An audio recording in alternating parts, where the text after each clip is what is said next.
मन को शांत और स्थिर करने के लिए भगवान कृष्ण ने बताए हैं 2 उपाय। किसी भी चीज को समझने के लिए सबसे पहले मन को शांत रखना चाहिए और फिर काम पर ध्यान देना चाहिए, क्योंकि हम मन से ही प्रश्न खोज लेते हैं और मन में ही जवाब देकर बैठ जाते हैं। भगवान कृष्ण ने मन को शांत रखने के लिए 2 बातें बताए हैं। भगवद गीता में भगवान श्री कृष्ण कहते हैं कि मन का बेचैन होना उसका स्वभाव है। हमारे मन को लगता है कि अगर वह अलग अलग बातों के बारे में सोचता रहेगा तो हमें आने वाली हर मुश्किल और मुसीबत से बचा लेगा, पर ऐसा होता नहीं है। हम अपने जीवन का काफी अधिक समय सोच विचार करके परेशान होने में निकाल देते हैं। भगवान श्री कृष्ण कहते हैं कि मन का यह स्वभाव बदलना मुश्किल जरूर है, लेकिन असंभव नहीं। एक सवाल आपसे है कि क्या आप कौए को कह सकते हैं कि वो काम की आवाज ना करे, या फिर क्या आप किसी मेंढक को कह सकते हैं कि वह पानी देखते ही ऊंची छलांग ना मारे।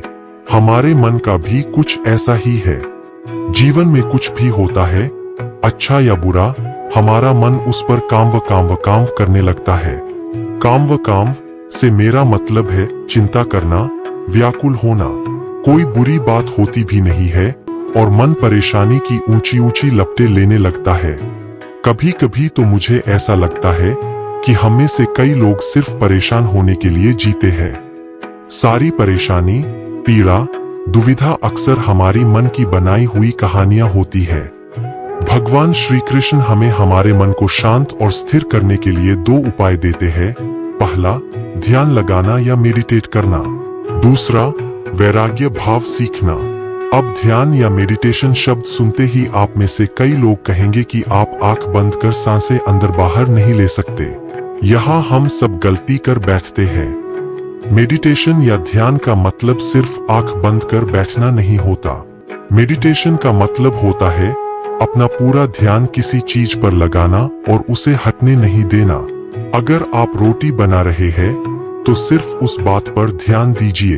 अगर आप पिक्चर देख रहे हैं तो अपना पूरा ध्यान पिक्चर पर लगाएं। यह मत सोचिए कि पिक्चर देखकर आप अपना कितना वक्त बर्बाद कर रहे हैं। जब आप जीवन के हर छोटे बड़े काम को पूरे ध्यान से करते हैं तो आपका जीवन ही एक मेडिटेशन बन जाता है।